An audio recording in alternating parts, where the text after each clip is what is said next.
A prece recompõe. Emmanuel. E tendo orado, moveu-se o lugar em que estavam reunidos. Atos 4:31. Na construção de simples casa de pedra, há que despender longo esforço para ajustar ambiente próprio, removendo óbices, eliminando asperezas e melhorando a paisagem. Quando não é necessário acertar o solo rugoso, é preciso, muitas vezes, aterrar o chão, formando leito seguro à base forte. Instrumentos variados movimentam-se, metódicos, ao trabalho renovador. Assim também, na esfera de cogitações de ordem espiritual, na edificação da paz doméstica, na realização dos ideais generosos, no desdobramento de serviços edificantes, urge providenciar recursos ao entendimento geral, com vistas à cooperação, à responsabilidade, ao processo de ação imprescindível. E, sem dúvida, a prece representa a indispensável alavanca renovadora, demovendo obstáculos no terreno duro da incompreensão. A oração é divina voz do Espírito no grande silêncio. Nem sempre se caracteriza por sons articulados na conceituação verbal, mas invariavelmente é prodigioso poder espiritual, comunicando emoções e pensamentos, imagens e ideias, desfazendo empecilhos, limpando estradas, reformando concepções e melhorando o quadro mental em que nos cabe cumprir a tarefa a que o Pai nos convoca. Muitas vezes, nas lutas do discípulo sincero do Evangelho, a maioria dos afeiçoados não lhe entende os propósitos. Os amigos desertam, os familiares cedem à sombra e à ignorância.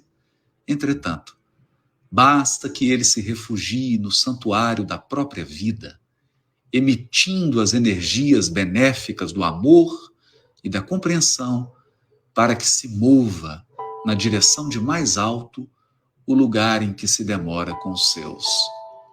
A prece tecida de inquietação e angústia não pode distanciar-se dos gritos desordenados de quem prefere a aflição e se entrega à imprudência.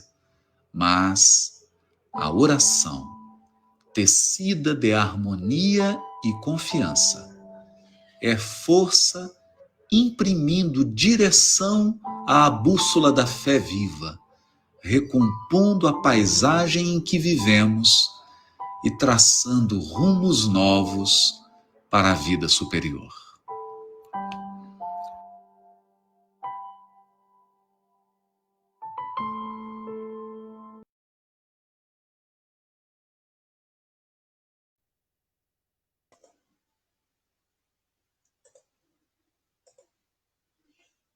Boa tarde, pessoal. Boa tarde a todos. Boa tarde aos amigos. Boa tarde, Edson. Boa tarde, Paulo. Boa tarde, Tiago. E boa tarde a todos os nossos companheiros que nos acompanham através das redes sociais. Uma boa tarde à própria espiritualidade que também nos acompanha nesses instantes. Nós não podemos nos esquecer e que estejamos realmente todos juntos e unidos aí neste propósito, nesse objetivo de buscar uma reflexão neste sábado à tarde, aproveitando um pouquinho esse tempo, aproveitando um pouquinho essa própria situação, né? Então, que nós realmente tenhamos uma excelente tarde. Muito obrigado, Edson. Boa tarde, Tiago. Tudo bem? Quero agradecer já aqui a participação, a presença de vários amigos da região, Paulo Henrique Bueno, sempre presente, a Daiane, lá de Aguaí, o Nilo de Pirassununga, Selma Soares, Cristiane, a Beth Locatelli aqui de Conchal, a Rosângela Prado, Regina Brito, Lucélia, Lázaro, e a gente vai colocando outros aqui durante os nossos comentários aqui, tá bom? Nós já tivemos praticamente uma prece aí na voz do Haroldo Dutra, uma prece do Emmanuel, né? Mas vamos iniciar com a prece propriamente dita. Então, eu vou convidar a todos para que fechemos os nossos olhos, busquemos elevar os nossos pensamentos a Deus, Pai de todos nós, a Jesus, Mestre incomparável, nosso amigo, nosso irmão maior, nosso guia e modelo. Aqui está o resultado principal. Aos benfeitores espirituais, a espiritualidade que nos assiste e que possa inspirar o nosso amigo Edson nesta tarde, em seus comentários, na sua explanação, e a todos nós que aqui nos dispusemos a esse momento de reflexão e de aprendizado. Sê conosco, Senhor, hoje e sempre. Muito obrigado, que assim seja. Bom, o Edson é um amigo querido lá de São Sebastião do Paraíso, Minas Gerais. Ele pertence à AME, Aliança Municipal Espírita de Minas. Tem um trabalho muito legal por lá. Eu queria até que você, neste momento, fizesse aqui a divulgação do seu estudo que nós comentávamos há pouco, um estudo que é diário, de segunda a sexta, né? Fala pra gente um pouquinho sobre ele. Logo quando começou essa pandemia e com essa necessidade de fechamento das casas espíritas, né, por conta exatamente da proibição, e que realmente não seria interessante essas aglomerações, aí a Aliança Municipal Espírita aqui de São Sebastião do Paraíso resolveu, justamente atendendo a essa necessidade, nós continuarmos com o nosso trabalho, com os nossos estudos, aí nós criamos podemos chamar deste grupo, e que, querendo ou não, acaba se estendendo, né, a várias cidades, onde nós nos propusemos a estudar as obras de Kardec. Então, a gente pega de segunda a sexta, e a cada dia nós estudamos um livro da codificação. Eu costumo até falar assim, é uma leitura-estudo. A gente vai fazendo uma leitura, lógico, não é aquela leitura cansativa, mas assim, em cima de comentários, mas lendo essas obras de Kardec. Tá?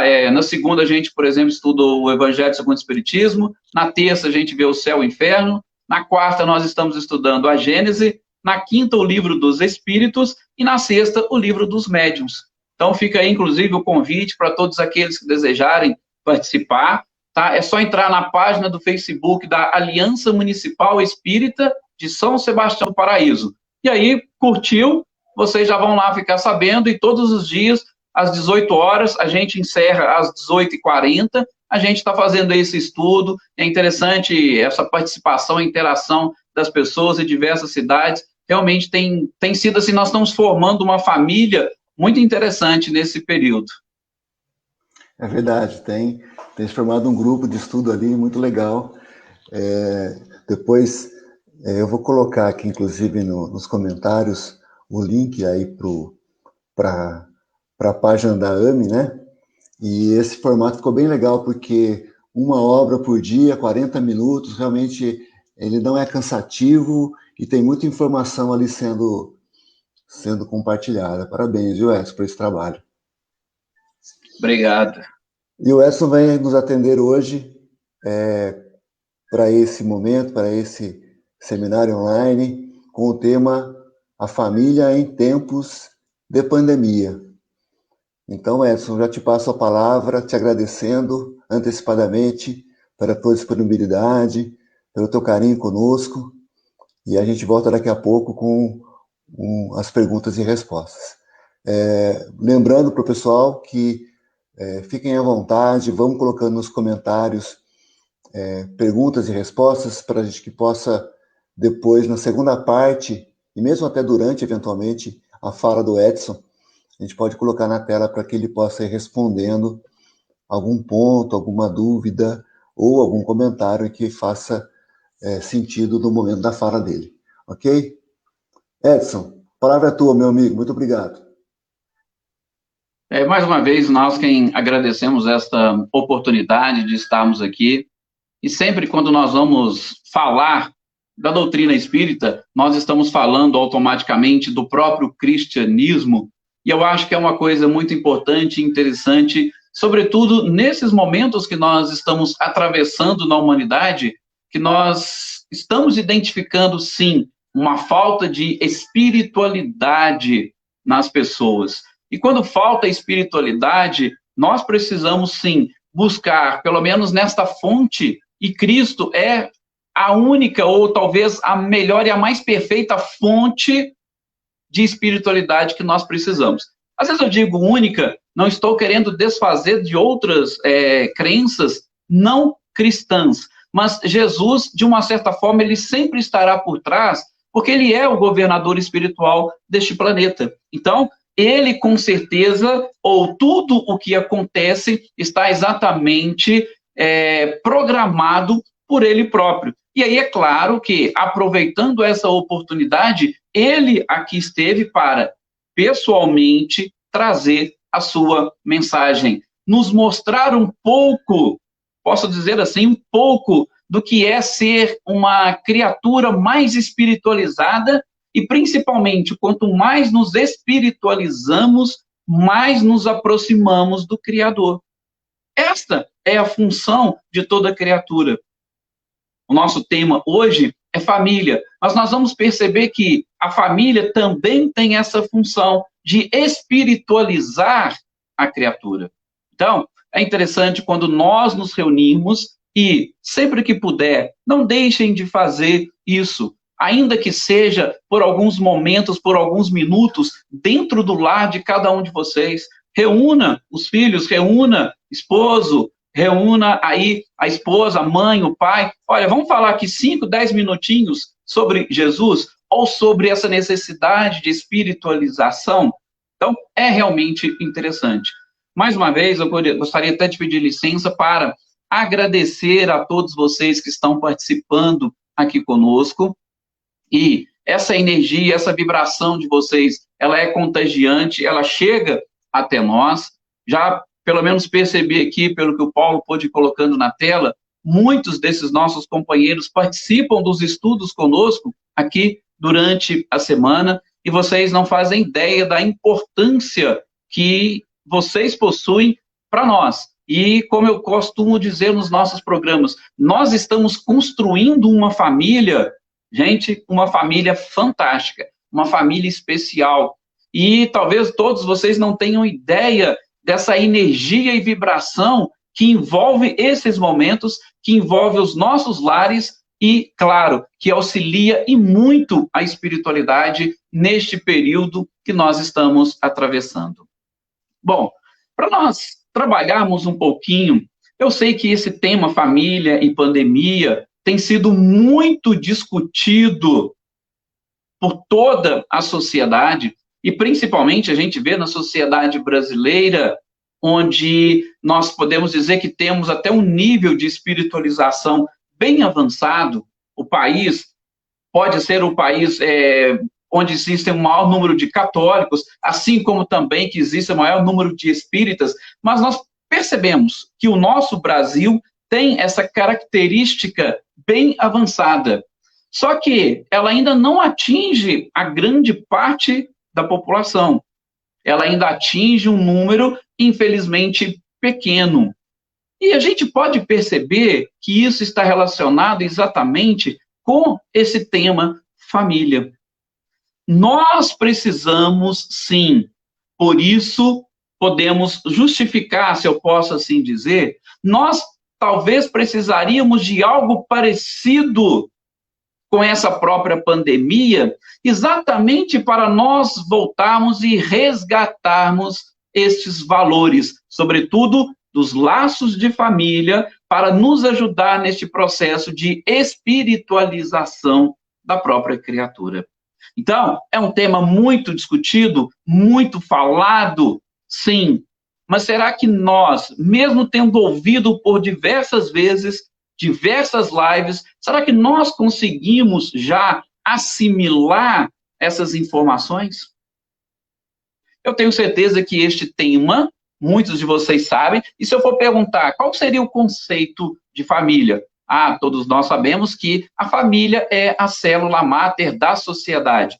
É uma frase muito falada e que todos sabem e que praticamente está presente em todos os discursos. Mas o nosso objetivo principal, sobretudo neste nosso encontro, é exatamente tentar levar a família ou esse tema para dentro de nós. Sim, o conceito externo de família nós temos, mas internamente, como que nós assimilamos a família? E aí, é claro, a gente vai nos socorrermos de pessoas que se preocuparam com isso, que estudaram esse tema, tá? E procurar aqui reunir, neste período, algumas informações, alguns dados, tá? Tudo, de novo, para a nossa própria reflexão. E a gente pode começar, por exemplo, com Joana de Ângeles, quando ela diz que a família é um laboratório de experiências reparadoras. Olha para vocês verem que expressão mais interessante. É um laboratório de experiências reparadoras. Será que a gente consegue enxergar a nossa família dessa forma, como um laboratório de experiência reparadora? E Joana de Ângeles, ela não para aí. Ela vai dizer o seguinte: neste laboratório se alternam felicidade e dor. Mas se alternam a felicidade e a dor, programando uma paz futura. Como nós dissemos, o objetivo sempre deve estar voltado para a nossa própria evolução. Então, eu tenho que avaliar este laboratório, sim. Eu tenho que ver a minha contribuição dentro da família, o que a família pode contribuir. Mas eu não posso, sobretudo, de analisar o meu papel individual neste contexto.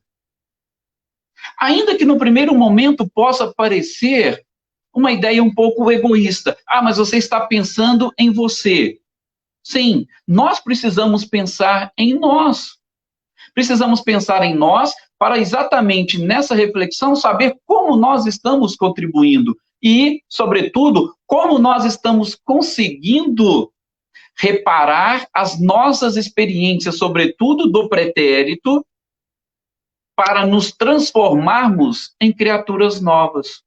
Como diz Paulo de Tarso, deixar o homem velho e buscar o homem novo. Por isso, inclusive, a gente vai tentar, eu vou condensar o máximo possível as nossas falas, eu vou até trazer algumas informações, eu não sou expert nesse assunto, tá? Mas exatamente em cima dos estudos que nós fizemos, eu vou trazer algumas informações para vocês sobre essa questão que está muito em voga na atualidade, que é a constelação familiar.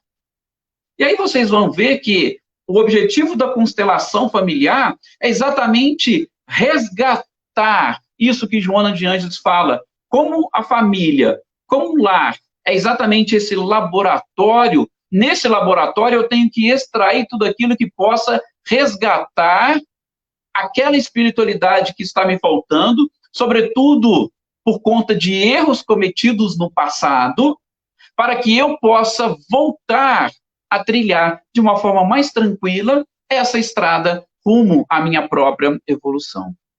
Então, Emmanuel também ainda vai dizer para nós, por exemplo, que a família seria um centro social de nossos reflexos. Ou seja, ali onde eu estou, eu coloco para fora aquilo que eu sou. E aquilo que eu sou, veja que interessante como ele coloca, é aquilo que o pretérito nos devolve. Então, às vezes nós vamos pensar aí lá na fase da adolescência, da juventude, eu quero constituir uma família, mas você pensa em constituir uma família para você mudar de vida, para você mudar o seu passado e construir algo diferente no futuro. Só que como o Emmanuel nos diz, Este é um centro social que ele vai devolver para nós, por isso que ele é um laboratório de experiências reparadoras, ele vai devolver o nosso pretérito para nós. Então não tem como nós analisarmos ou pensarmos que constituir família, agora eu extingui completamente todo o meu pretérito e eu vou iniciar uma vida nova. Agora, com o meu filho vai ser assim, eu vou dar tudo aquilo que eu não tive. E aí a gente acaba culpando os pais por algo que nós achávamos que nós merecíamos, que nós deveríamos ter, mas que nós não tivemos. E aí, fazendo este juízo, na minha visão, equivocada de família, a gente vai perdendo a oportunidade de crescimento. Por isso, atendendo exatamente muito aquilo que o próprio André Luiz nos fala e que merece as nossas reflexões, ele diz que a nossa família, ela nada mais é do que um espelho da nossa própria personalidade. E aí eu gosto muito de dizer também, que o próprio André Luiz fala, eu vejo no outro o reflexo da minha própria alma. Então eu repito, como que eu não posso ser, neste primeiro momento, individualista, pensando em mim, ainda que dentro de uma comunidade, dentro de uma família, como é que eu não posso ser individualista, exatamente procurando buscar esses reflexos da minha alma e corrigi-los? Com certeza, como diz também Emmanuel, nessa mescla de pessoas que um está refletindo o que a outra está também vendo e percebendo, e aí a gente vai misturando todas as coisas e fica, no primeiro momento, algo muito confuso, principalmente quando a gente tenta ser mais autêntico possível ali dentro da nossa família. Coisa que geralmente no trabalho nós não somos, porque às vezes, ou na maioria das vezes, nós precisamos representar no nosso trabalho uma característica ou colocar uma persona, uma máscara que vai pelo menos nos manter dentro do nosso trabalho. Agora, na família, não. Dentro de casa, nós tiramos a nossa máscara. E daí, nós vamos refletir exatamente este pretérito que Emmanuel nos fala, que é um pretérito que nós mesmos estamos devolvendo para nós. Então, quando falamos que nós somos os artífices do nosso próprio destino, é exatamente isso. Nós construímos, nós vivemos hoje aquilo que nós plantamos ontem. E nós vamos viver amanhã de acordo com a plantação de hoje. Então, podemos concluir com muita tranquilidade que viver em família é ser incomodado. Esse talvez seja o cerne das nossas reflexões. Viver em família é ser incomodado. É um espaço coletivo onde, infelizmente, hoje muitas pessoas fogem desse espaço. Por quê? Porque ali ele estará sendo incomodado. E o que a pandemia fez conosco nesse momento? A pandemia falou assim, volta para o seu momento, volta para a sua família, volte para o seu próprio incômodo, para que você identifique os motivos, as causas deste incômodo, e a partir daí você altere, você se reconstrua, você busque ressignificar a sua própria vida.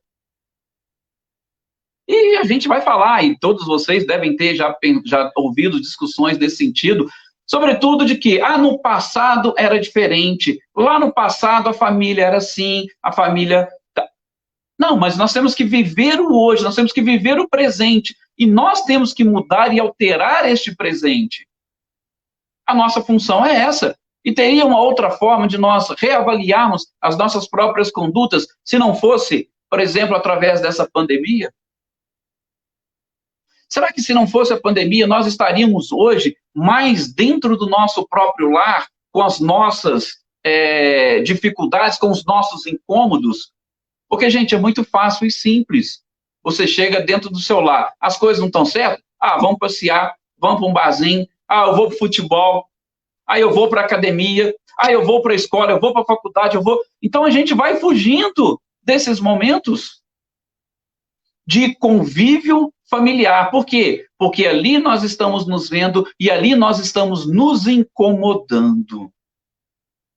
Então, é um momento, sim, de nós reavaliarmos as nossas condutas e, de modo muito especial, buscarmos atingir o objetivo principal da família, como diz Joana de Ângeles, esse laboratório de experiências reparadoras. Ou seja, ela tem que nos ajudar a reparar alguma coisa. Já até antecipando um pouquinho, eu tenho sempre que tomar cuidado com o tempo, né, porque a gente acaba, às vezes, falando demais, mas, assim, antecipando um pouquinho, como quando Bert Hellinger, que foi exatamente o autor dessa constelação familiar, tem uma frase dele que é bem interessante, que ele diz o seguinte: se nós temos o nosso inconsciente individual, que a gente já discute muito, Joana de Ângeles fala demais sobre isso, que é algo muito interessante, se der a gente volta a falar sobre isso, porque esse processo de espiritualização que nós estamos falando, ele nada mais é também do que uma conscientização do que nós somos, de quem nós somos, e do que nós gostaríamos de ser, do que nós gostaríamos de nos transformar. Então, se nós temos o nosso inconsciente individual, que precisamos modificar, Jung diz também que nós temos um inconsciente coletivo, que é formado por diversos arquétipos que nós trazemos e que é fruto exatamente dessa vivência em comunidade, e que muitas das vezes nós sofremos por conta deste pré-conceito. Eu vou abrir um parênteses para falar dessa palavra, que ela é realmente interessante. Deveria ter até falado no início, porque às vezes a gente vê assim, o tema família, nossa, eu já ouvi tanto isso, eu não quero nem ouvir mais. Mas o pré-conceito, infelizmente, é aquilo que nos atrapalha, porque alguma outra pessoa pode ter uma informação diferente. Às vezes algum estudo, ou uma palestra na casa espírita, eu não vou não, já conheço fulano, já sei como é que ele fala, o que ele vai falar, e a gente vai perdendo oportunidades. Então, o pré-conceito, infelizmente, ele atrapalha e muito a criatura.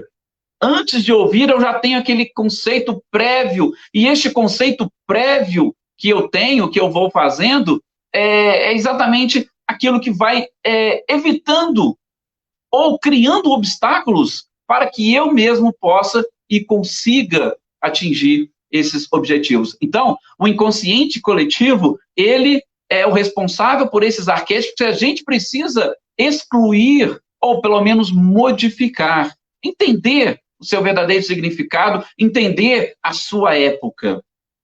E Bert Hellinger vai dizer também que, além do inconsciente individual e do inconsciente coletivo, nós temos um inconsciente familiar. É isso que visa especificamente a constelação familiar. É você trabalhar neste inconsciente familiar e eliminar, como diz Jung, aquelas sombras que nós temos no inconsciente e buscar a autoiluminação, como nos inspira também Emmanuel. E a autoiluminação nós vamos conseguir através de uma autoevangelização. Por isso que eu citei no início o próprio Cristo. Ok? Então, a família, ela pode nos proporcionar tudo isso que nós estamos falando. E Emmanuel tem também uma frase muito interessante no livro Vida e Sexo, que ele diz assim, que de todas as associações que existem na Terra, todas, a família é com certeza a mais importante. Por quê? Porque ela tem uma função educadora e regenerativa. Olha aí, o processo de regeneração que nós falamos sempre. Eu gostaria até de falar um pouquinho dos laços de família, sobretudo dentro da codificação espírita, mas antes, eu acho interessante a título de citação. E fica aqui também um convite para depois vocês pegarem, na obra de Martins Peralva, tem o capítulo 18 do livro Estudando a Mediunidade, tem algumas informações sobre os tipos de união. É lógico que vocês vão ver também outros autores falarem de outros tipos de união diferente. Mas eu acho interessante essa colocação e a classificação de Martins Peralva, porque ela chama a atenção, sobretudo para aquelas pessoas que convivem dentro do próprio meio espírita, que estão familiarizados com determinadas palavras e que vai nos ajudar a entender um pouquinho deste inconsciente familiar, da constelação familiar que nós citamos, vai nos ajudar a entender um pouquinho do nosso papel dentro desta família e, sobretudo, na individualização ou a necessidade da estruturação da minha personalidade. Exatamente quando eu passo a analisar o que me levou àquela família, o que me levou àquela união com uma outra pessoa, o que me levou, por exemplo, os próprios filhos, que tem algumas questões interessantíssimas no Livro dos Espíritos, sobretudo a questão 681, que vai falar desse trabalho, dessa tarefa dos filhos trabalharem para os pais e os pais trabalharem para os filhos. E isso é importante também nesse processo de constelação familiar para ajudar a resgatar. E aí, gente, nós vamos voltar lá no Antigo Testamento. Nós vamos voltar lá em Moisés. Por quê? Porque se nós acompanharmos os 10 mandamentos, que todos nós, eu acho que sabemos de cor, a gente vai perceber que existe um chamado honrar pai e mãe. E esse do honrar pai e mãe, ele é tão importante e interessante, tanto para aquela cultura quanto para nós hoje, mas que infelizmente nós estamos deixando o significado da família para trás, que ele era o único mandamento daquele povo que ele trazia consigo uma recompensa. Se você honrar o seu pai ou sua mãe, se você cuidar bem da sua família, você terá uma recompensa. Os outros mandamentos, eles não traziam consigo uma recompensa. Olha para vocês verem a importância da família desde aquela época. Então, a questão 681 está falando da lei do trabalho, mas é exatamente dessa necessidade de uns trabalhar para os outros. E aí a gente tem que ampliar, não no trabalho pura e exclusivamente material, mas sobretudo no trabalho moral, neste auxílio mútuo para que todos possam crescer. Lembram? Laboratório de experiências.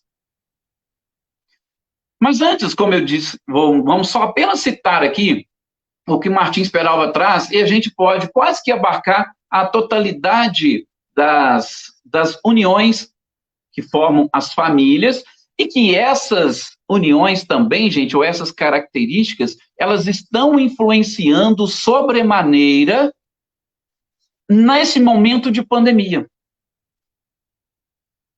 Vocês vão entender por quê. No final, se der tempo, até acho que não vai dar, mas se der, a gente traz aí alguns dados estatísticos. O número de pessoas que estão buscando, por exemplo, o divórcio, ela é muito grande. Até citei numa outra live, esses dias atrás, também falando sobre esse tema, família. No mês de março, houve um aumento significativo de busca por sites de divórcio online gratuito. Então, o Google está lá, opa, em março começou a pandemia. Aí, como as pessoas começaram a voltar tudo para dentro de casa, aí começou a crescer. E esse acréscimo no mês de março, ele foi significativo. Mas, no mês de abril, para vocês terem uma ideia deste dado, no mês de abril, segundo o Google, cresceu 9.900% a busca por sites de divórcio online gratuito. Por que isso? Aí nós vamos esbarrar um pouquinho nessa questão da própria família, que as pessoas não conseguem avaliar a sua verdadeira função. A questão também individual, né? Neste contexto, como que eu tenho que fazer, o que eu preciso fazer, e também nessas uniões. O que nos levou a nos unirmos ao nosso companheiro ou à nossa companheira? Então, ele vai dizer o seguinte, o Martins Peralva, tem alguns tipos de união que são acidentais. É interessante que eu gosto até de dizer, na doutrina espírita, quem fala muito disso também é Alberto Almeida, e eu concordo com ele, acidentes não existem. Porque se eu acreditar na existência de acidentes, eu vou ter que colocar em xeque a própria providência divina, e este poder que eu atribuo a Deus. Então, esquece, mas não vamos adentrar nesse detalhe. Mas ele fala de alguns casamentos acidentais. Seriam o quê? Aquelas pessoas que se encontraram, aspas, por acidente, E neste encontro, havia ali uma certa atração e eles resolveram se unir. Se uniram por quê? Porque se encontraram, de repente sentiam alguma coisa um pelo outro e se uniram. Então, foi um casamento acidental. Não tinha algo mais profundo unindo essas pessoas. Inicialmente, essas duas pessoas. Né? A gente fala do tipo de união, principalmente marido e mulher. Tá? Entre casal. Porque com os filhos já é uma relação diferente. Tá? Bom, ele vai dizer também que existem os casamentos provacionais. São aqueles que, já está estabelecido. Você vai se encontrar com determinada pessoa, você vai viver com ela, tá? Então, isso é o quê? É uma provação. Essa provação, a gente sabe, ela não é só responsável pela própria união, mas ela também vai ser responsável durante o processo da família e aquilo que você conseguir entender, aquilo que você conseguir assimilar, e até mesmo se você vai ser aprovado nesse teste ou não. Por quê? Porque o casamento provacional, ele é um casamento realmente um pouco mais difícil.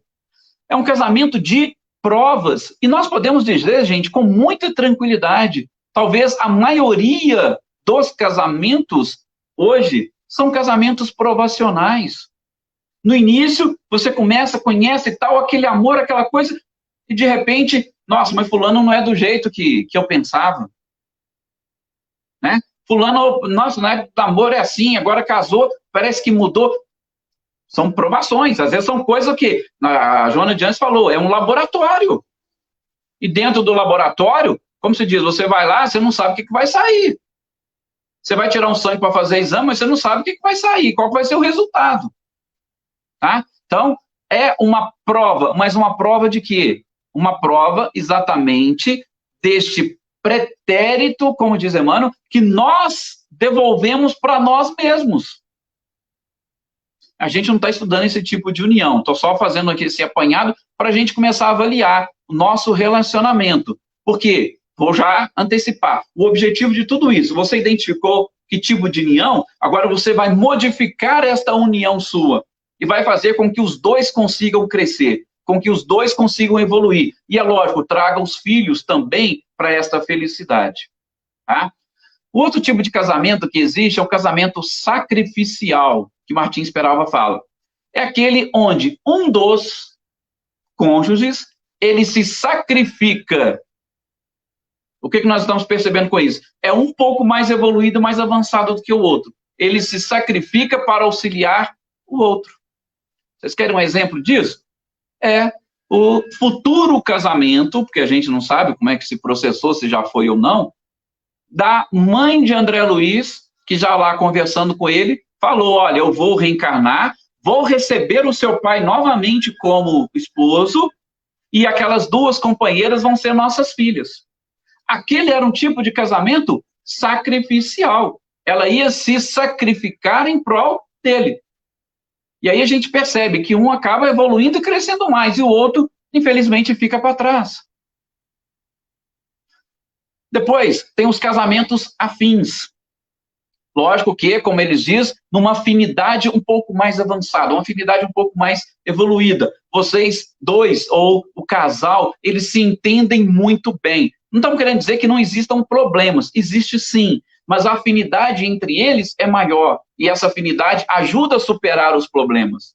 Aí vocês podem ter certeza que esse tipo de relacionamento, quando existe essa afinidade, ainda que ele tenha sido um provacional ou acidental, mas que no decorrer da união houve uma afinidade entre eles, são as famílias que estão conseguindo superar melhor essa fase de pandemia, esse período que nós estamos vivenciando.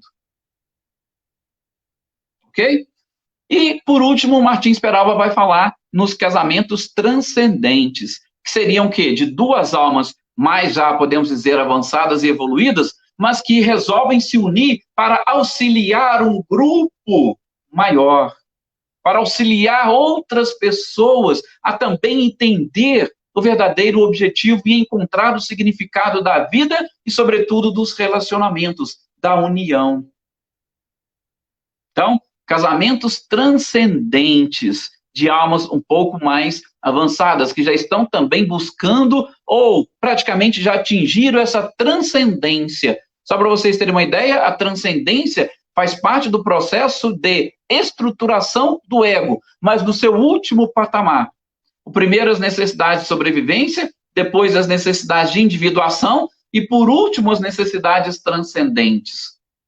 Então, nesse processo ou nessa evolução da própria personalidade, nós vamos também encontrar casais que transcendem esta união ou esta afinidade que um sente pelo outro. E, como eu disse que ia trazer algumas informações para vocês, na codificação espírita, sobretudo nesses laços de família, até a Patrícia ainda coloca aqui, né, um motivo que leva um casal ao casamento não continua sendo o mesmo motivo para continuarem casados? Nem sempre, Patrícia. Nem sempre. Por quê? Porque, como nós falamos, inicialmente algo falava mais alto. O que foi que te levou àquela união? Mas quando você começa, quando você passa a conviver, quando você começa a aprender mais com o outro, quando você passa a ensinar o outro, aí há uma tendência, você pode modificar a relação. O motivo, como se diz, sendo ele prévio, é lógico que ele ficou lá atrás. O motivo que nos uniu foi esse. Mas o motivo que nos mantém unido hoje, ele pode ser outro. Pode ser o quê? Aqueles filhos que vieram fazer parte da nossa vida e que mudou completamente a nossa forma de pensar, mudou completamente a nossa união. Então, são coisas que a gente tem que analisar, principalmente essa questão dos próprios motivos, tá? Então, você colocou, tudo bem, muitos casais continuam assim para manter a família, sobretudo, né, naquele objetivo de, olha, vamos preservar os nossos filhos. E aí, como você mesmo coloca, pode acontecer de muitos virem a adoecer. Aí nós vamos até levar a um outro questionamento. Qual que é o objetivo, ou melhor, por que nós adoecemos? Posso garantir para todos vocês que as doenças têm uma origem psicossomáticas. A maior parte delas, elas se originam nas nossas emoções. Então, de novo, o que está acontecendo? As pessoas, daí o objetivo dessa nossa live, daí o objetivo dessa nossa conversa. As pessoas precisam buscar essa espiritualização para que elas identifiquem, que seja lá inicialmente os motivos, mas sobretudo que elas identifiquem a função que cada uma delas tem dentro da família. Por quê? Porque se você está adoecendo hoje por conta de um casamento, o problema, repito, é do casamento ou é da própria pessoa? Esse é o objetivo. Eu sei que é algo assim muito delicado. Por quê? Porque cada pessoa está num estágio, cada pessoa está num nível evolutivo. O Cláudio Sinotti, ele conta um caso, que ele é psicólogo lá na Bahia, e ele contou um caso, certa feita, num dos estudos da obra psicológica Joana de Ângeles, que tinha um rapaz que estava lá, que o procurou para ajudá-lo, porque ele já estava, salvo engano, no 6º casamento, e todas as mulheres com quem ele casava eram iguais. E aí o Cláudio ainda fala que ele até chegou e fez uma pergunta para ele. Ele falou assim, será que as pessoas ou as esposas que você está dizendo, será que elas são iguais? Será que elas são as responsáveis pelo fim do relacionamento? Ou o problema está justamente em você? Diz, o Cláudio faz até essa brincadeira, que ele está esperando o retorno à consulta até hoje. O rapaz nunca mais voltou. Por quê? Porque se ele já estava no 6º casamento e ele dizia que todas as esposas eram iguais, então será que o problema não era ele? Um exemplo contrário do que você colocou, Patrícia, ele não quis ficar adoecendo, ele foi largando e foi deixando. Mas no próximo casamento aconteceu a mesma coisa. E no outro também, e no outro também. E aí, eu já vou então introduzir um pouquinho essa questão da constelação familiar. Por quê? Porque a constelação familiar, ela vai exatamente trabalhar com esse inconsciente familiar, para que a própria pessoa possa resgatar o amor, se resgatar, ou eu costumo dizer, para que ele possa conquistar o amor. Porque às vezes nós ainda não amamos o suficiente. Aí vem essa constelação familiar, que é uma terapia, tá? É uma terapia, não é uma terapia espírita, não tem nada a ver com o espiritismo, tá? Inclusive é uma terapia com profissionais habilitados, profissionais preparados, você vai pagar por essa terapia, tá? Não tem nada a ver com o espiritismo. Tudo bem que ele pode ter muitos pontos comuns com o espiritismo, porque a gente sabe qual que é o objetivo do próprio espiritismo. O objetivo do próprio espiritismo é exatamente o processo de transformação da criatura. Se é o objetivo buscar a transformação da própria criatura, a constelação familiar, ele também vai fazer isso. Vai tentar eliminar aquele inconsciente coletivo, como você diz, aquele padrão patológico que ele tem, sobretudo aquelas ideias equivocadas que ele traz com relação aos personagens da sua própria família. Por isso, na constelação familiar, eles vão falar da forte influência da mãe, que também tem mesma coisa na psicologia de Freud. Tem muito essa questão da influência nos comportamentos e, sobretudo, nesses relacionamentos entre mãe, filho, pai, filha.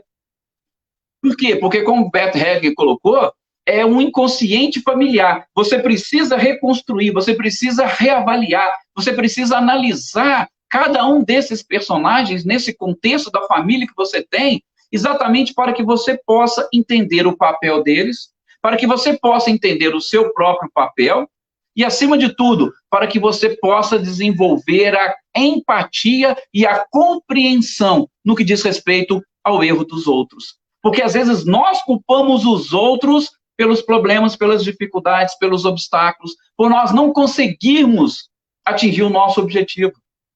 E aí a gente tem que analisar, se nós não conseguimos, a culpa foi nossa, como desse exemplo que nós citamos, ou a culpa foi do outro? Então, a constelação familiar, ela vai fazer isso. Por quê? Porque ela é baseada em 3 grandes leis.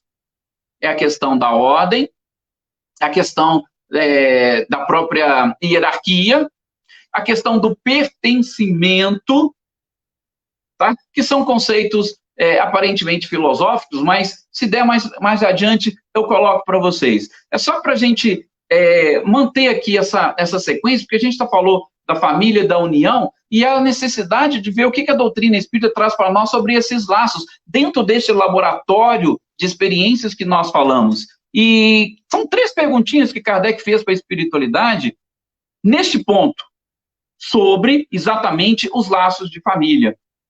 E uma delas, ou a primeira, 773, ela vai falar daquilo que acontece com os animais. O que acontece com os animais? Os animais, quando a mãe dá a cria, naqueles primeiros momentos a mãe auxilia a sua cria, os filhotes, sobretudo com base, porque tem uma forte influência a lei de conservação, as mães vão ajudar as suas crias a se conservarem. Quando elas já atingirem uma certa, aspas, maturidade, as crias mesmo já abandonam a sua família e vão viver sua vida. Mas, gente, isso é uma vida material. Nós não podemos esquecer que nós, hoje, espíritos que já adquirimos a racionalidade, nós temos que viver uma vida mais moral.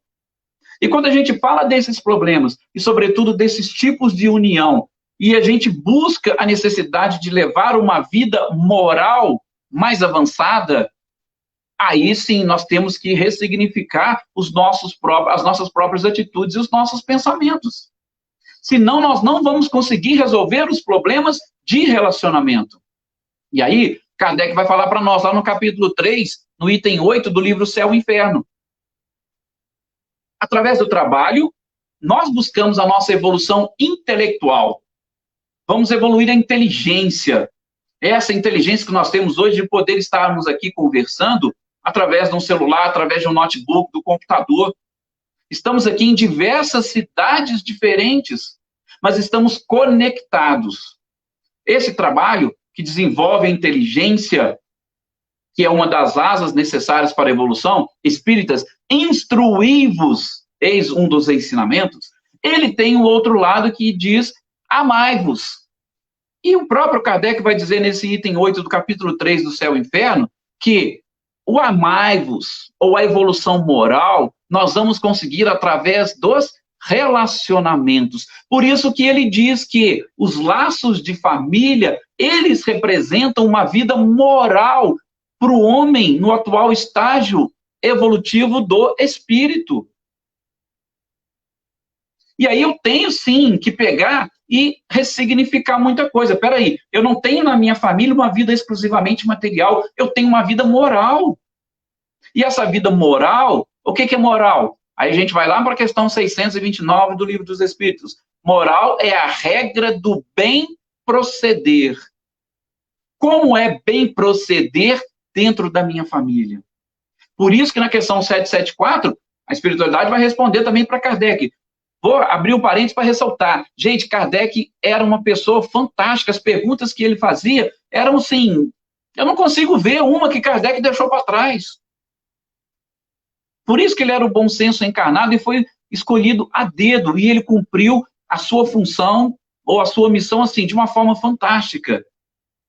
Então, eu tenho essa vida moral e os laços de família são necessários para o progresso. Por quê? Porque esse progresso é que vai me ajudar a bem proceder. Quando eu consigo descobrir que eu tenho uma vida moral com a família, com outra criatura inteligente, e não aquela que age apenas por instinto, que busca outras coisas com a família. Não, na família nós, como é um laboratório de experiências, nós buscamos o nosso crescimento e a nossa evolução. E é por isso também que ele vai dizer, o relaxamento dos laços de família, infelizmente, ele pode recrudescer ainda mais o egoísmo. Por quê? Porque se eu não conseguir viver em família, eu não vou conseguir desenvolver este meu lado moral corretamente, adequado. Lá na sociedade, eu tenho que usar máscara. E todas as vezes que eu uso máscara, infelizmente, eu estou iludindo e enganando a mim mesmo.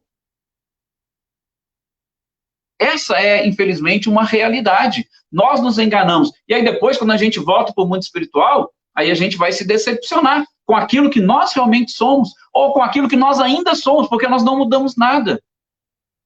Exemplos?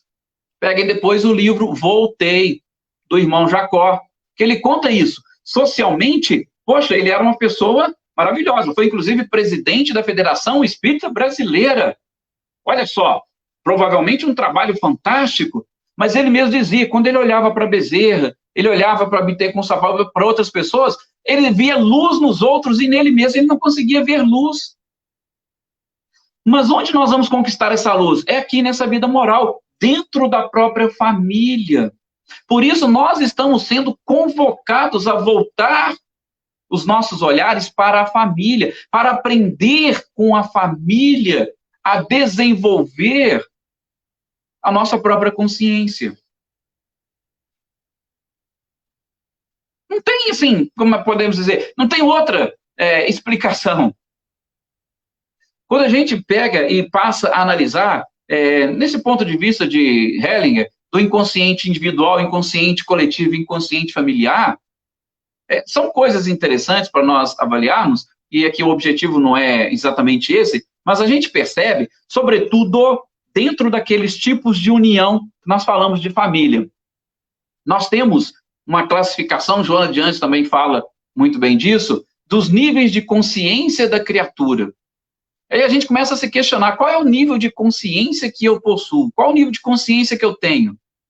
A humanidade hoje, na sua quase totalidade, ou na grande maioria, podemos tranquilamente dizer aí, mais de 2/3 da população, ela vive no nível de consciência de sono sem sonhos, ou seja, sequer nós sonhamos com alguma coisa. A gente está vendo nesse período, nesse momento de pandemia, a maioria das pessoas estão torcendo para acabar com o vírus, vir a vacina para voltar, segundo eles, ao seu normal. Ou seja, não conseguiram conscientizar-se da verdadeira função deste vírus. Não conseguiram conscientizar-se que eles não poderão voltar para o normal. Por quê? Porque o normal é totalmente anormal do ponto de vista espiritual evolutivo. As famílias, elas precisam ser resgatadas.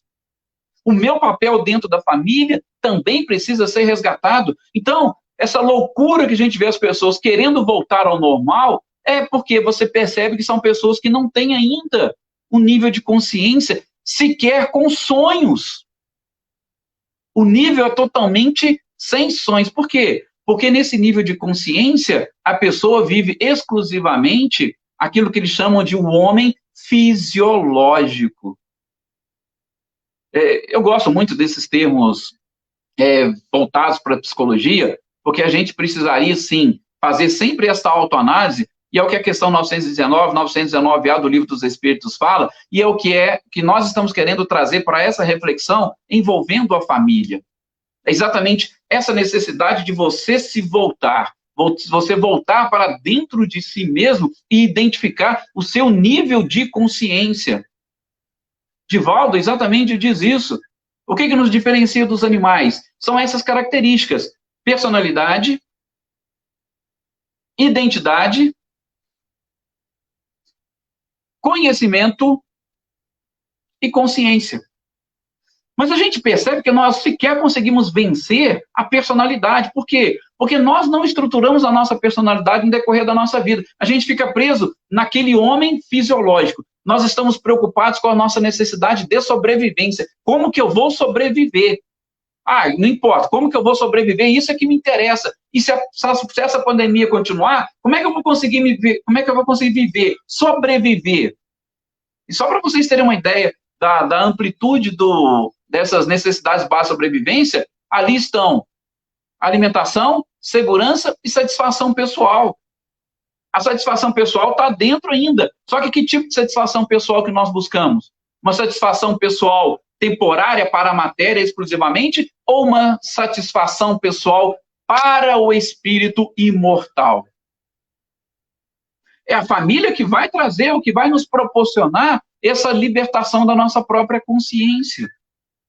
Então, quais são as sombras que eu possuo no meu inconsciente individual, no meu inconsciente coletivo e no meu inconsciente familiar? E no nosso caso aqui, a gente está voltando mais para o inconsciente familiar. Quais são as sombras que me atormentam no meu inconsciente familiar ou dentro da minha família? É essas sombras que eu preciso trabalhar. Então, eu vou trabalhar essas sombras de que forma? Vem cá, vem para dentro de casa e começa a dar uma olhada para você identificar a sua sombra. Não fuja dela, não. Não fuja do seu relacionamento, não. Tente entender e descobrir. Tente modificar.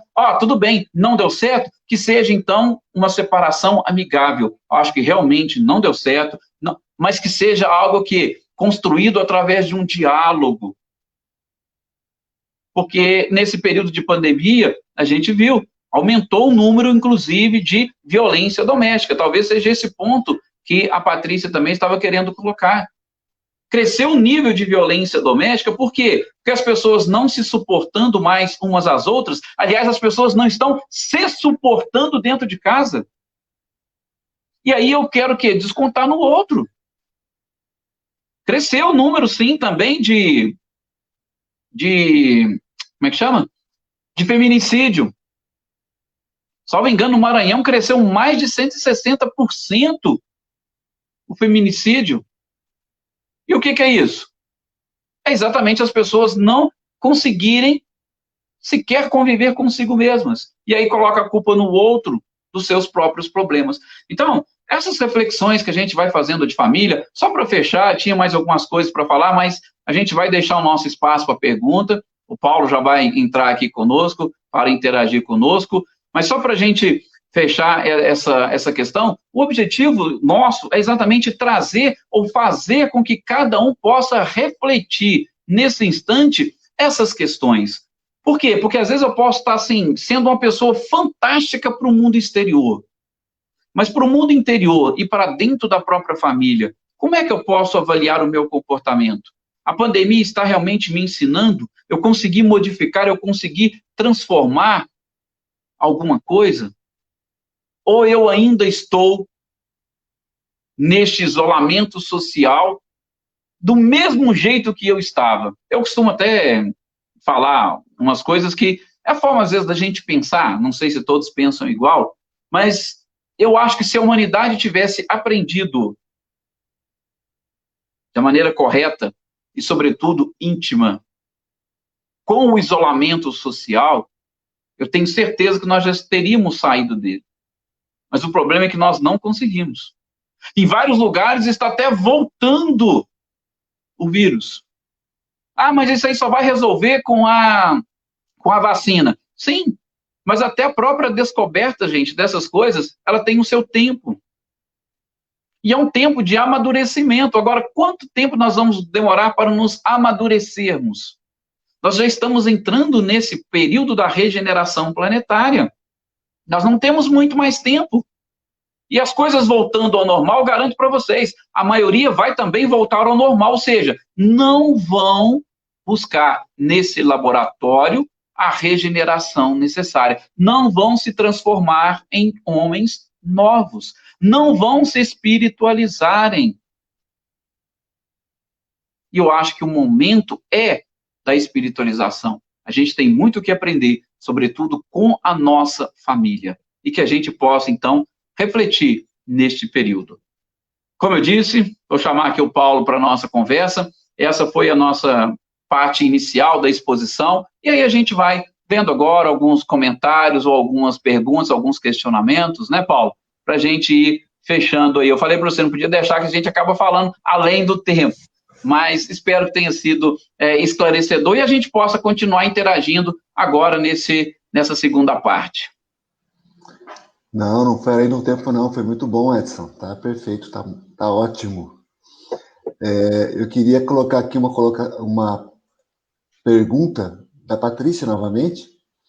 Ela fala assim: Jesus amou igualmente a todos os apóstolos, mas acho que, em especial, a apóstolo dos apóstolos, Maria Madalena. Fiquei pensando, por que será que ela não casou?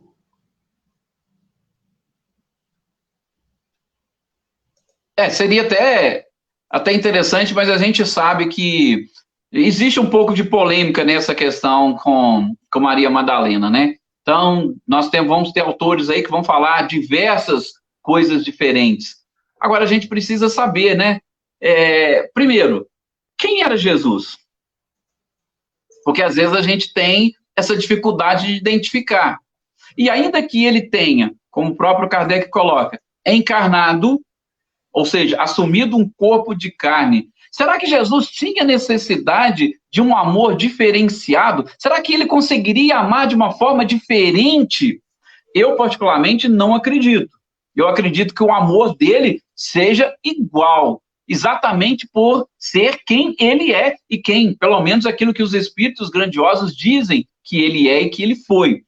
Então, particularmente, o que eu vejo, às vezes, o que eu percebo, me corrija se eu estiver enganado, mas eu acho que é um pouco de ciúmes, sobretudo dos homens daquela época, um pouco de machismo. Por quê? Porque às vezes você olhou diferente, opa, já quer alguma coisa diferente.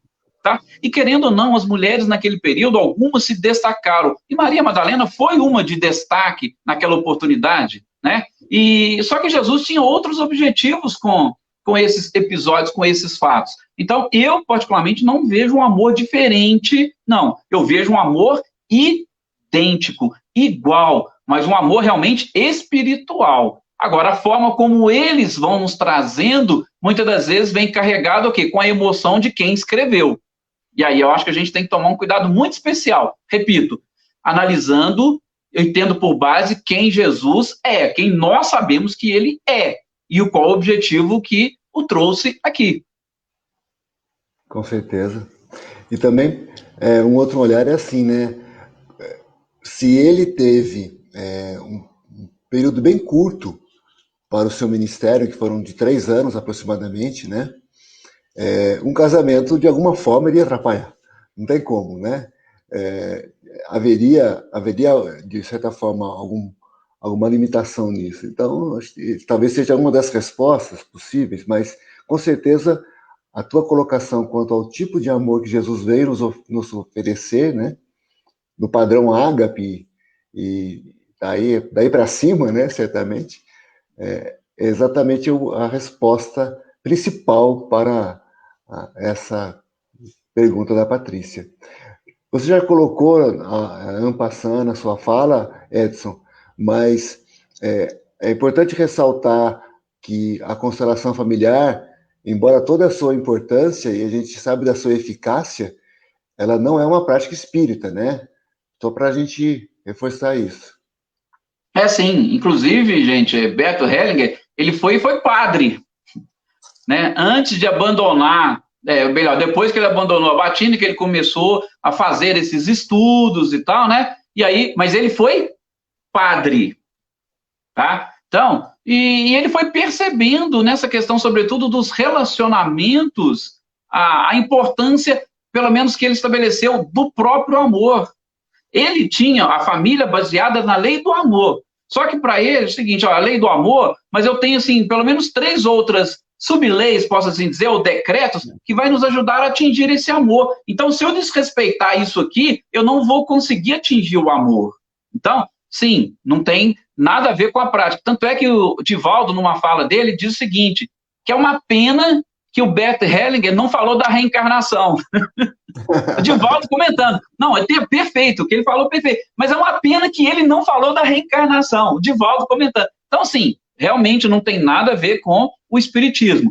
É lógico que se você for ver pessoas aí com uma certa sensibilidade, quando estão fazendo ali a constelação familiar, porque você está mexendo com energia.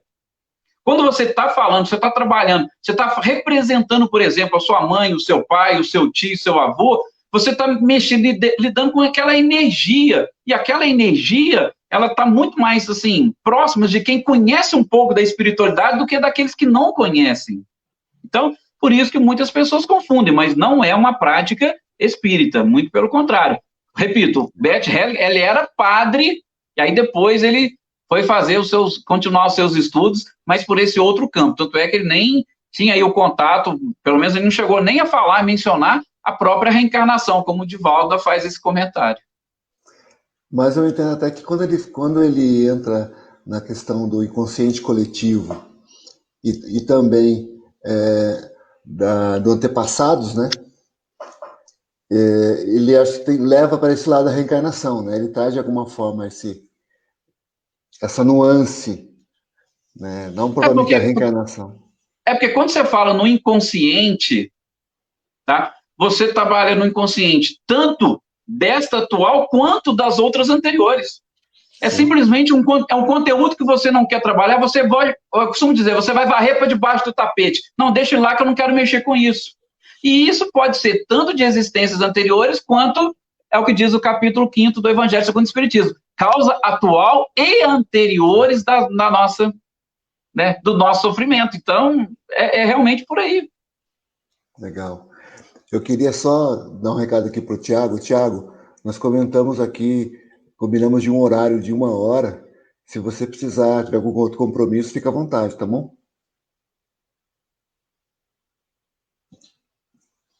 Obrigado. O Edson, a gente falou um pouco de prática espírita, né, e não espírita, e pensando em família, acredito que uma coisa para a gente reforçar, e já é uma coisa bastante citada no movimento espírita, mas nunca é demais frisar e dizer da sua importância, a prática do evangelho no lar, né? Até nós ainda falamos no início aqui, né? Você não precisa nem de pegar um livro, 5 minutos, gente, vamos falar de Jesus aqui um pouquinho. Assim, a gente só não pode confundir, né, Paulo? Infelizmente, isso acontece muito, de pessoas que vão fazer o evangelho no lar, assim como acontece numa palestra, numa casa espírita. Fulano tinha que ouvir isso, né?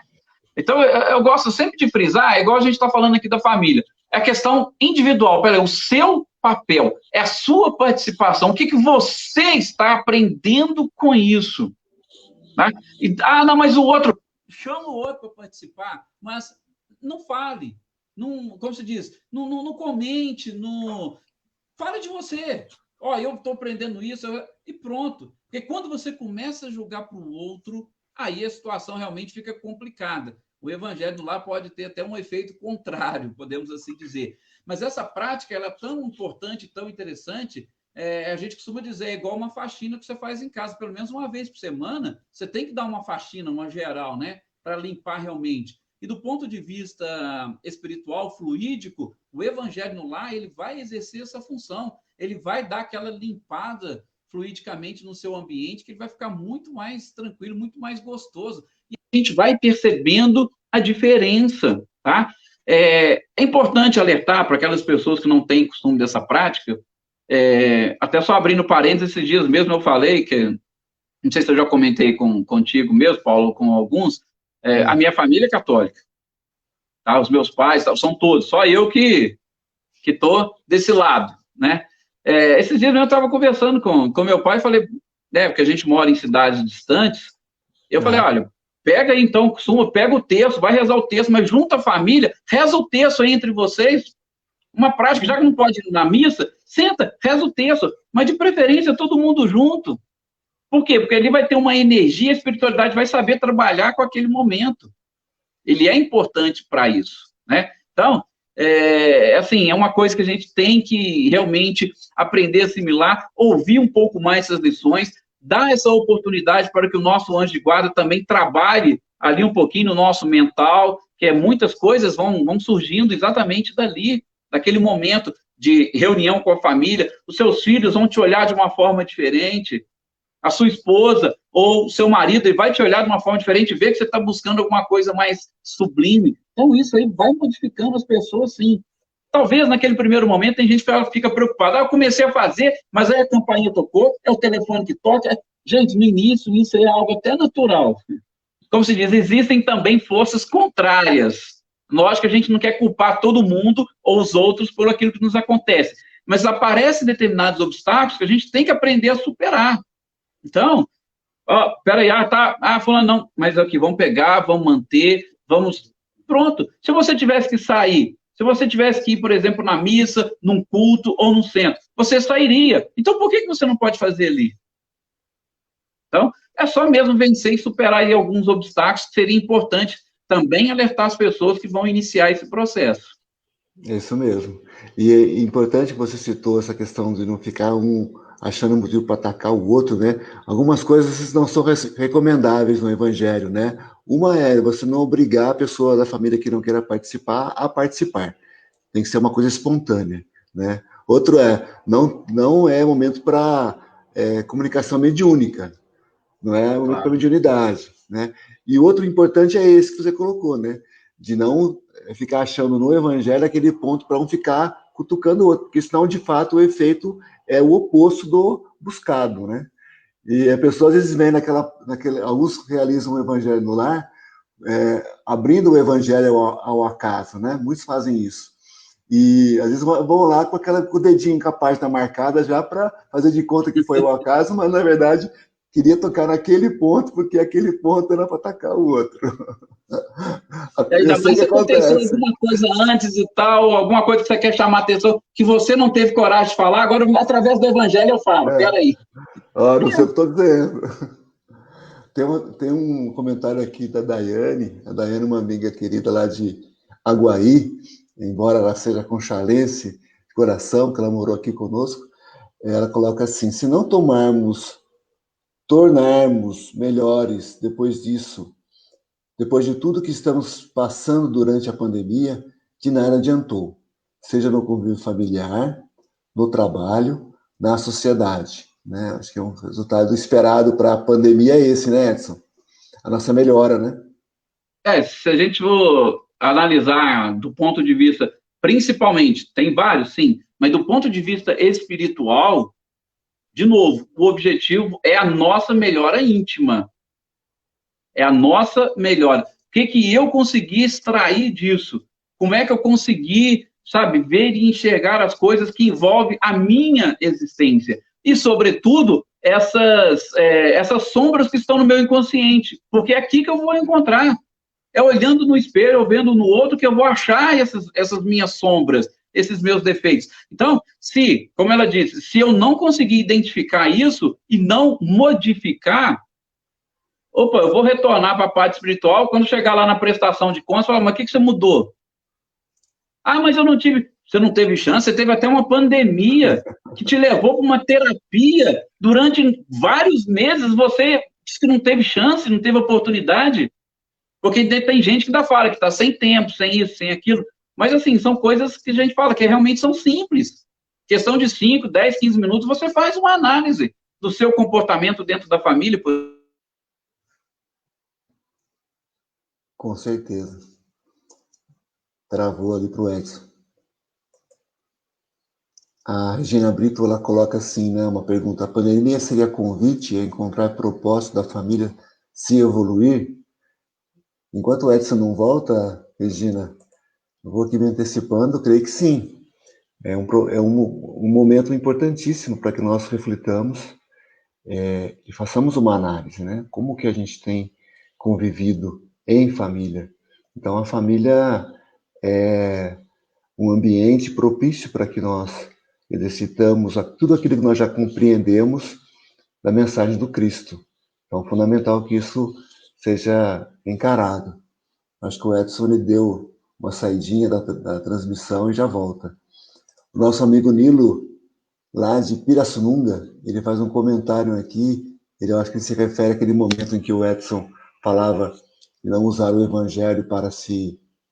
Olha, o Edson voltou. Caiu, Edson. Voltei. Eu imaginei, a internet dá uma travadinha, imagino. Sim, sim. Eu estou colocando aqui um comentário do Nilo, que eu imagino que foi referente àquele momento que você falou do evangelho no lar, né? Quando falamos que o outro precisa ouvir, é porque serviu exatamente para nós. É a projeção da sombra, né? A projeção da sombra, exatamente. É quando o André Luiz fala, né? A gente enxerga no outro as nossas próprias falhas. Exatamente. E aí eu gosto sempre de lembrar daquele trechinho lá, da historinha envolvendo o Chico, né? O companheiro dele, quando eles saem da reunião lá e aí vem uma pessoa que estava armada, pronta para praticar o assalto, né? O amigo do Chico ficou preocupado, poxa, ele vai assaltar a gente, e agora o que eu faço? Eu falo pro Chico, aí vai falar pro Chico, não, filho, preocupa não, é só mais um necessitado que está com alguns problemas, não tem nada demais. Então, assim, a forma como o Chico enxergou ele, é fantástico. Nós enxergamos no outro o reflexo da nossa própria alma, infelizmente é assim mesmo. É exatamente. O Nilo colocou certinho. Eu me lembrei de uma outra história do Chico também. Eu ouvia hoje de manhã uma live do André Trigueiro com o Marcel Souto Maior, né, que fez a biografia do Chico e também do Kardec. E o Marcel, ele contou na live que ele presenciou uma história que é bastante famosa do Chico, em que uma esposa, junto com o marido do lado, e a esposa muito falante, expansiva, e dizendo, não, porque o marido é ótimo, porque ele é um bom pai, porque ele é um bom trabalhador, ele é ótimo profissional, porque ele é isso, porque ele é aquilo, papapá. Só tem um problema, Chico, ele não é espírita. Aí eu Chico, mas se ele é tudo isso, se ele é espírita, para quê, né? Não mexe não, deixa que tá ótimo. Então, de fato, não tem porquê, né? Se a pessoa já é tudo aquilo que ela disse, ser espírita é detalhe, né? Ser espírita é apenas um detalhe. Aqui a dona Vera é minha mãe, viu, Edson? Ela coloca assim, adorei... Prazer, dona Vera. Porque a família é a base da nossa existência. Gratidão a todos. Né? O Edson, uma coisa que você citou o Alberto Almeida, né? O Alberto Almeida ele tem uma imagem que eu gosto muito com relação à família. Ele fala sobre relacionamentos, sobre casamento, mas a gente pode estender isso para os relacionamentos e especialmente os relacionamentos familiares, né, que são os mais próximos. Ele fala que o relacionamento não deve ser tênis, ele deve ser frescobol. Em que sentido, né? O frescobol é aquele jogo em que quanto mais tempo a bolinha ficar no ar, melhor. Conforme você joga a bolinha para o outro da forma mais fácil possível para que ele possa devolver para você, melhor. O tênis não, o tênis é o contrário. O tênis, quanto mais distante estiver, melhor. E nós, às vezes, nos relacionamentos, especialmente os familiares, a gente fica jogando tênis, ao invés de jogar frescobol, né? Essa coisa de ficar um buscando cutucar o outro, achando o defeito, achando o problema, né?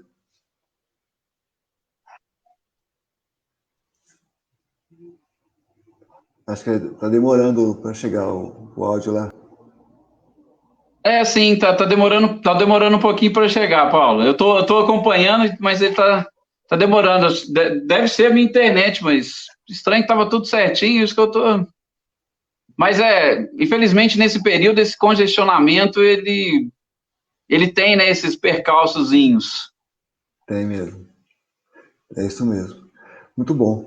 Alguns comentários aqui. A Patrícia faz um comentário sobre a sombra, né? Freud também fala isso.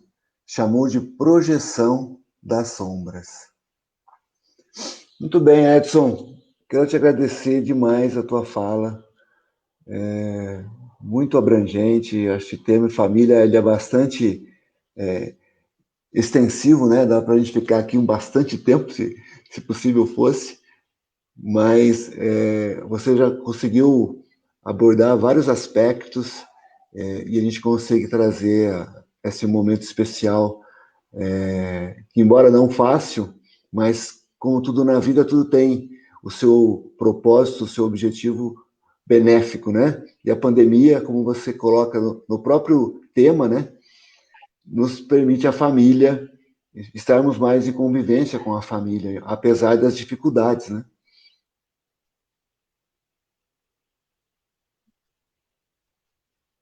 Ô, Paulo, chegou cortado aqui, eu acabei não entendendo, principalmente o finalzinho que você colocou. Tá certo. Não, eu estava só te agradecendo mesmo e dizendo da abrangência da tua fala com relação ao tema escolhido. Queria que você colocasse as suas palavras finais aí e, na sequência, por favor, já fazer também, por gentileza, a prece final para a gente, pode ser?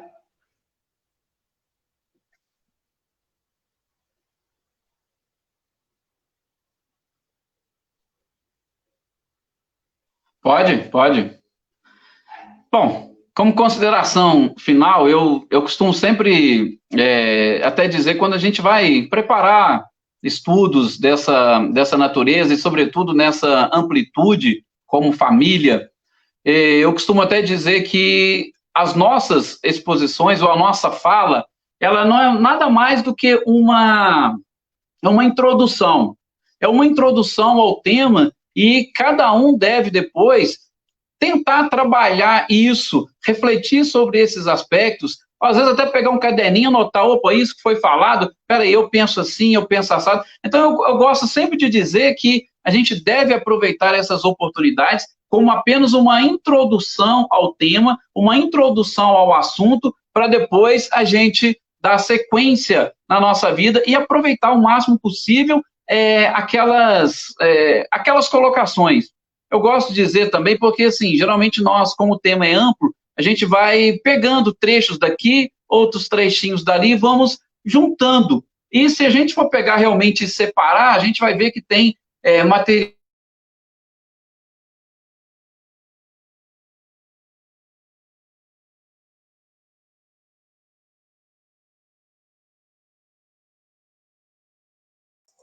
Pessoal, acho que o Wes está com um problema na internet, de fato, lá. Voltou aí agora? Agora voltou, Wes. Agora voltou. Então, então acho que já vamos passar para a nossa oração, a prece final. Qualquer coisinha o pessoal pode deixar e depois você vê, passa por escrito para nós aí também, a gente vai falando, mas ainda bem que foi só no finalzinho, né, Paulo? Deu para a parte inicial foi sem esse travamento, então tá bom. Tá Vamos ótimo. então fazer a nossa prece, fazer a nossa oração.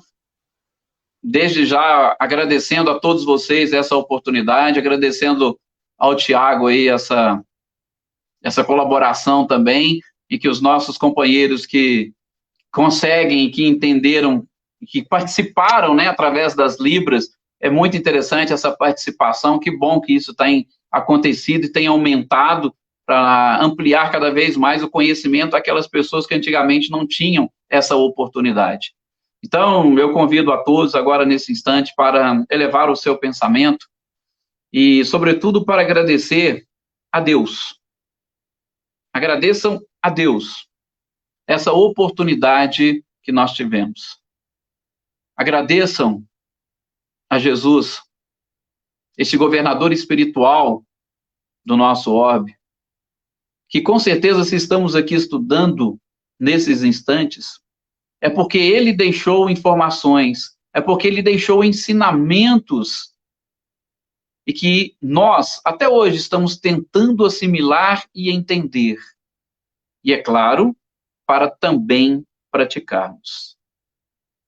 Gratidão aos nossos espíritos amigos, aos nossos anjos de guarda, que também nos auxiliaram, sobretudo, a vencer e superar obstáculos para estarmos aqui reunidos nesses instantes. E que este tema, família, continue na nossa mente, continue no nosso coração, e que nós possamos refletir e, sobretudo, modificar o nosso papel dentro da nossa família. E que nós façamos o possível e o impossível para que esta nossa família seja feliz. Resolvamos todos os nossos problemas de relacionamento. Primeiramente, o relacionamento para conosco mesmo. E depois, o relacionamento para com os nossos semelhantes. E automaticamente, estaremos cumprindo aquilo que Jesus nos ensinou. Amar a Deus sobre todas as coisas. Amar ao próximo. E amar a nós mesmos. Muito obrigado a todos. Muita paz. Um excelente final de semana. E bastante reflexões. Que assim seja.